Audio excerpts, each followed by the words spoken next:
watching. If you have any questions, let me know. Alright, so my cat's with me again. See him right there. Anyways, oh, now he's not with us.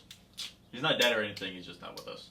Okay, so let's say you have a problem with Yelp's review. So how do we deal with Yelp, right? They're a pain in the butt. I've actually dealt with support firsthand. You don't want to go through that, right? I mean, it's just unnecessary steps, I guess, is one way to looking at it. It wasn't that much fun. Just if you were wondering if we're dealing with their tech support's fun, it's not.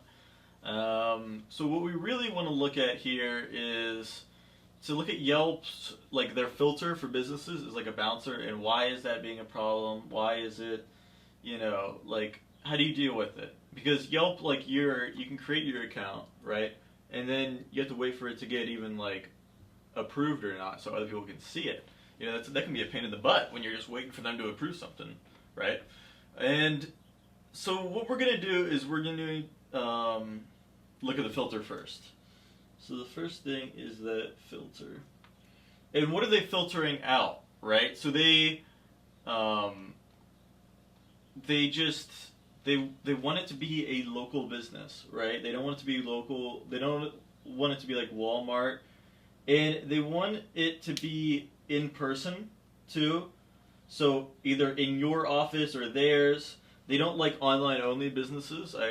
That's what I got in trouble for because I don't have like an office or anything. But I have an office now because of that, where I don't let anybody go, but I have one just to make sure that they like it. So you also just want to look at not only the filter when you're creating an account, but your filter when you're going through and reviews and like responding to them.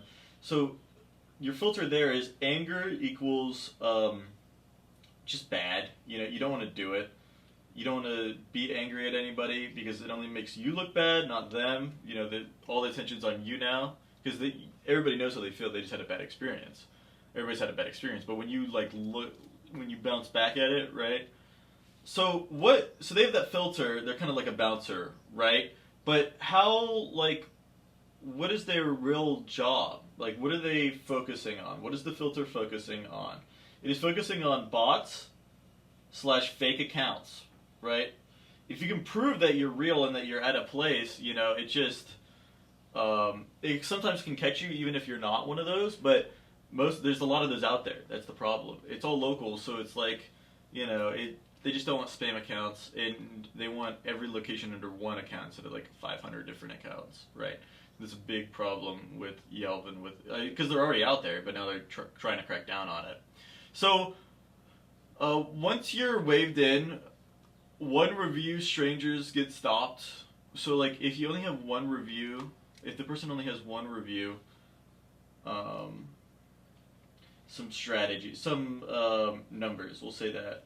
These are the numbers. So when you have like one account that has one review, that review gets like flagged for spam because like one account for one review is like nothing. Like being reviewed upon. Like you're already on Yelp and someone leaves a bad review. You can easily report that and then report it if you think it's but don't spam it. So that's a big thing is don't spam the report feature because they will just stop listening, right? Boy will cry wolf. I don't know if you ever heard of that. Pretty niche.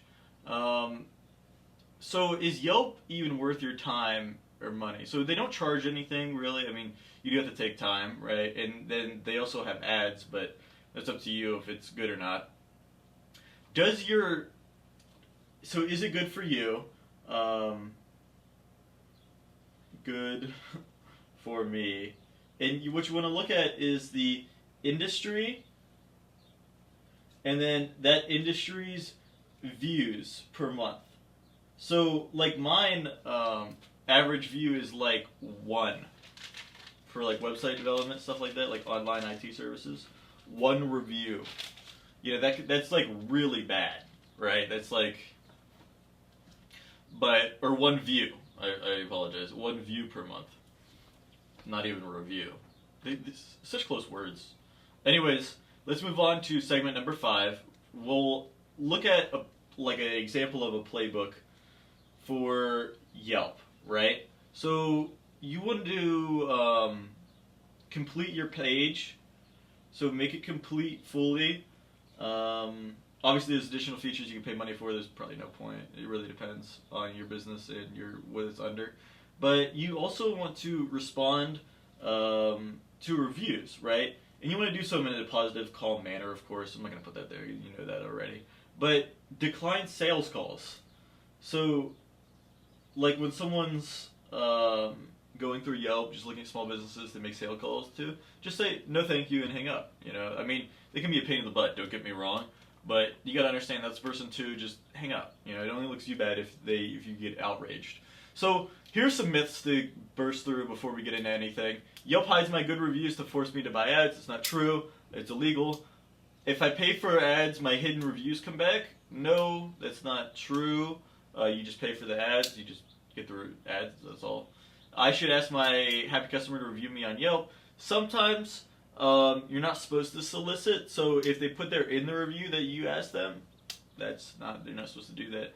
And Yelp again is monitored by that FTC, so they're like stringent on that. So more Yelp reviews doesn't always mean a higher rating. You know, it depends on are they good reviews or bad reviews. You know, you're not going to get like a 3-star because no one cares about that middle. You know, I'm not going to a website to review them because they were okay. Either I'm really upset or I'm really happy with them, right? And then Yelp sales calls, just ignore them. And not only Yelp's, but other people's as well. I mean, what you do with sales calls, you ignore them unless it's like something you really need, and then you listen. But yeah, sales calls are just. So now you want to make a decision, and like I always say, write it down. So use paper, right? It helps you remember it. It helps you process it. I didn't spell decision right at all. But anyways, you want to look at your area and your industry and your equivalents. So you want to see how much competition there is out there. And again, Yelp is one of the top rated on SEO. Like it's one of the first things that come up if I look up contractor near me, right? I'm going to get the top 10 from Yelp, right? And that's a really big thing. Of course, there's a lot of different avenues, but this can just help you with Yelp in specific. So let's go through everything real quickly again. First thing to do with Yelp, right? Realize they have a filter for accounts, and you should have a filter when you're reviewing other people's reviews. So they only want local businesses in person, not online. I've went through it myself when I was trying to start an online one. And then when you're doing reviews, you want to filter that anger in your response looks terrible, right? It looks terrible for you. So what should your focus be? Or what is their focus when they're filtering? Bots and fake accounts, right? There's a lot of those out there.